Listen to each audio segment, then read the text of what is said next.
We are very, very lucky as Beatles fans to have so many photographs of them. John, Paul, George, and Ringo growing up in Liverpool, falling in love with music, forming the Beatles, and then going all the way to the top. And with all these photographs, we can join them on this journey. At least we can try anyway, and we can figure out more about them. Maybe we can even figure out, okay, how did the magic happen? With all of these photographs, and there's a lot of different kind of photographs to choose from, from the early days when they were kids, when maybe, just Paul and George, they were buddies. They were friends hitchhiking. John had his group, the Quarrymen, and Ringo, he was with Rory Storm and the Hurricanes. Those are all very interesting photographs. And then how about the time when they were in Hamburg? Oh my God. Some people really loved those photographs of that time in Hamburg. A very formative time when they were becoming more professional, tight as a group, honing their sound. And you can even see it there on stage, some of those photographs that Jürgen Vollmer took.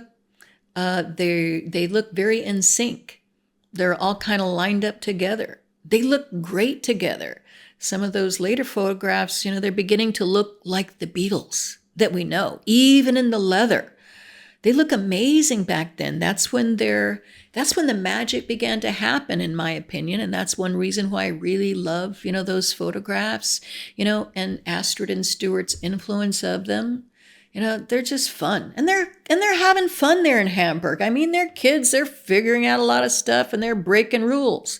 They were always rule breakers from the very beginning, and they continue to break rules. And then when they go back to Liverpool and they first get into the recording studio and they have Ringo now. And every time Ringo sat in with the band, it just seemed like this was it. The Beatles would often do whatever they wanted to do, even in the recording studio, and that started pretty much in the beginning. They didn't want to record How Do You Do It? No, that was not what they wanted to do. They wanted to record their own songs, the ones they wrote themselves. They thought Love Me Do was the way to go. And you know what? And they were right. So maybe you might like the recording studio photographs the best. And you're lucky because there's a bunch of those, all the way from those first album, those first records, all the way up to Abbey Road. A lot of wonderful photographs that show the magic happening, how they do it, who's playing what instrument, what kind of bass is that, what kind of guitar is that, what's going on with what is John doing over there, what is George playing, what the heck is Ringo doing, Paul, what is he up to, all that. And you can look at all that with these recording studio photographs. You can see George Martin there, kind of sometimes right there with them, sometimes just kind of standing back, letting them do whatever they want to do. George wound up kind of doing that a little bit more, in the end, just kind of standing back and maybe kind of popping them back into play as needed, but more guidance in the beginning and less as time went on. And that's what George Martin did say then. George said that he was the teacher in the beginning, and in the end, they were the teachers and he was the pupil. And you can see it in all those recording studio photographs.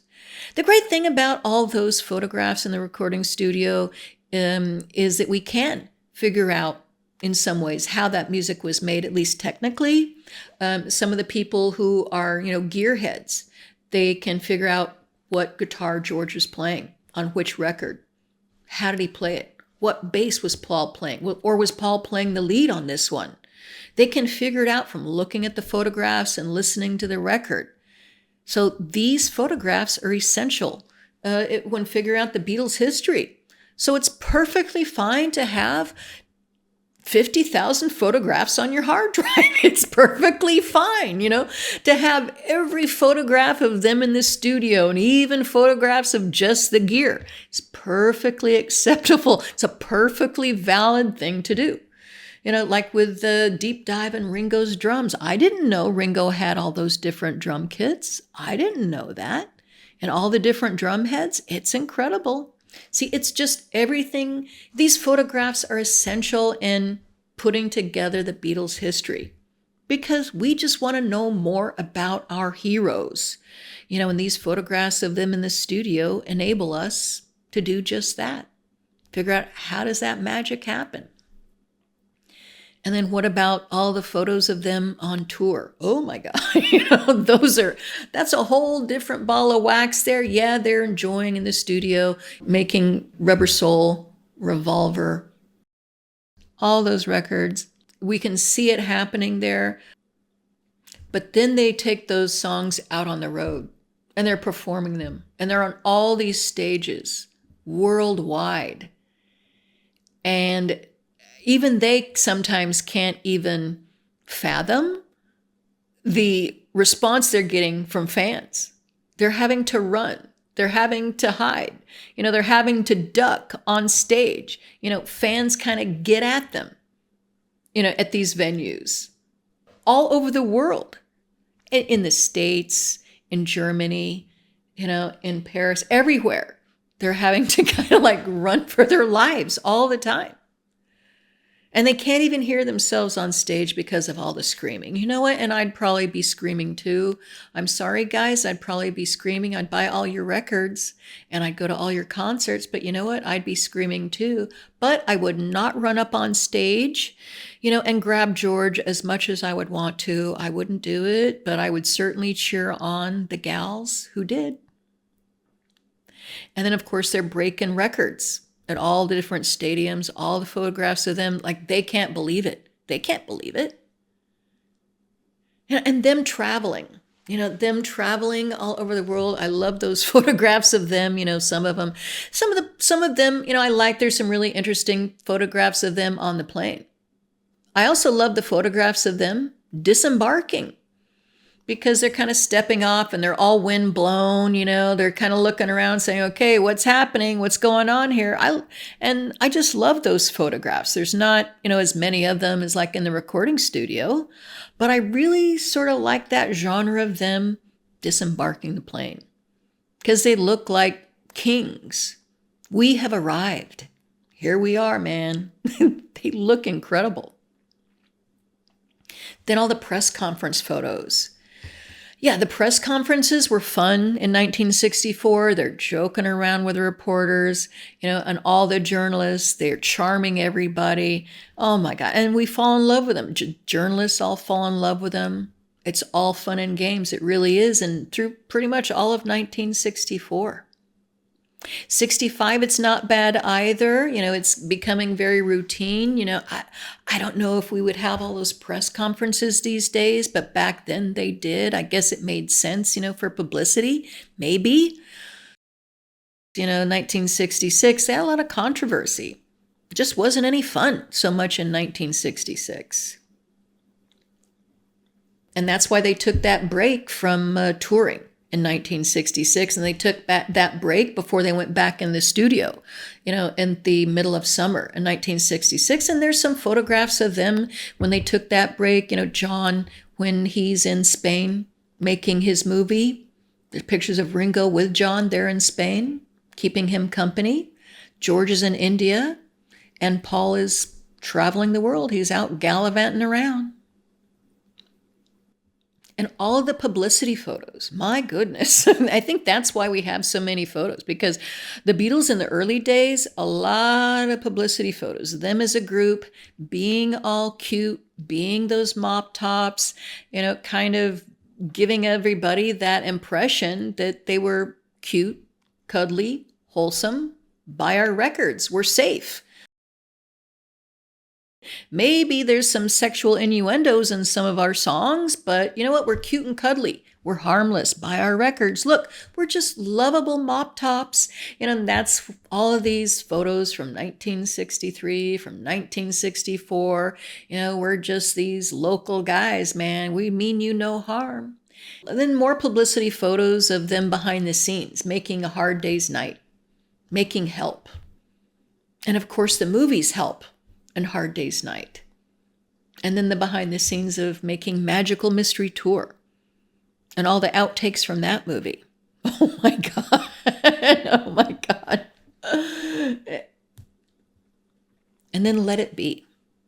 And I'm so glad that they went and they restored that movie, and we have it's just a better looking movie now, and it feels better now that we have got more context and Get Back gave us more footage, gave us more photography. We figured out more, and so Let It Be, it's not so bad. I've always loved the album. It's always been one of my favorites. But now the movie Let It Be, I love it. Okay, I love it just as much as I love Help. In 1966, the publicity photos sort of reflect them, getting into the revolver era, the psychedelic era, and it was just a sign of things to come.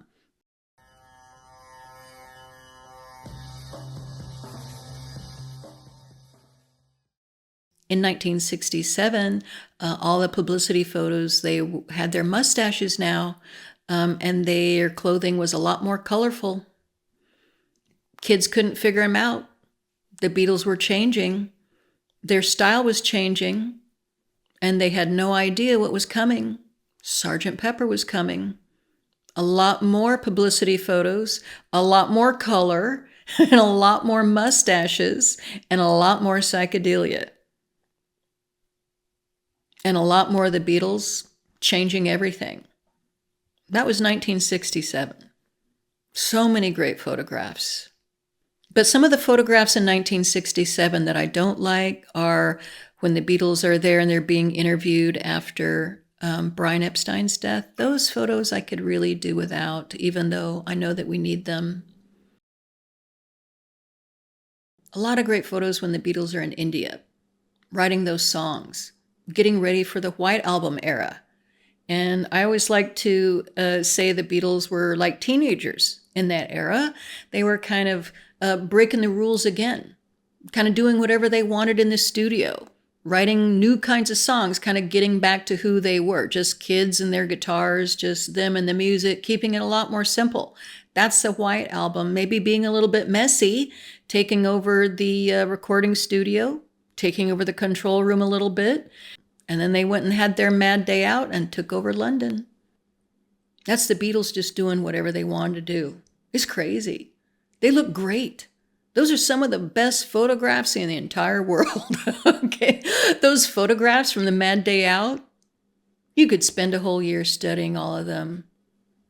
There's so many photographs from that day, and the Beatles, they're being kids, they're being teenagers, they're being rambunctious, they're dressing up, they're cutting up, they're being wild, and they're being crazy. They're being themselves. They're having fun. And you can tell, and they're loving it, and they needed it. It's almost like a bit of a break for them. They're going here and they're going there, and they're changing clothes, they're taking their clothes off. It is a mad day out. Thank you. Thank you, John, Paul, George, and Ringo, for that day. Then in 1969, we have a lot from the Get Back sessions, and you can begin to tell what's going on there. The Beatles, they love the music, they love being together, and they're always at their best, when they are together as a band, making music. Everybody kind of, locks in. But you can tell there's some cracks beginning to show there in 1969, and they're just not having fun anymore. And you can kind of tell from some of the photos from that era, and even some of the photos, they're great photos. That last photo session in August of 1969, they're wonderful, but, there's just a little bit of gloom there that you can tell. But again, very thankful that we have them. Very thankful that we have all of those photographs. They're all very informative. We're never going to figure out exactly what happened, exactly, where all the magic came from. Yeah, it all starts with the music and in a lot of ways, but it really starts with those four guys and the magic between them, the love they had between them, the bond that they formed, through that love of music and, wanting to create something big, or just wanting to create, period, end of story. And they were all on the same page there until, finally when they weren't, when it wasn't any fun anymore. It's like what George Harrison said in Beatles Anthology. When you get those four unique personalities together, you create fire. It's magic. And it's that fire And that's that magic that we're looking for in those photographs. And sometimes it's there. Most of the time it's there, in my opinion. And obviously it's there in the music. And you know what? We're always going to have the music. We're always going to have the photographs. And we're always going to be on the search for more. Because, if you're like me, you just can't get enough of it. So thank you, Beatles. Thank you, John, Paul, George, and Ringo, for everything. And thank you for being here with me again. I really appreciate it. And until next time, peace and love one another. Take care. It's just some little magic that, when you get certain people together, it produces, it makes fire. It's free.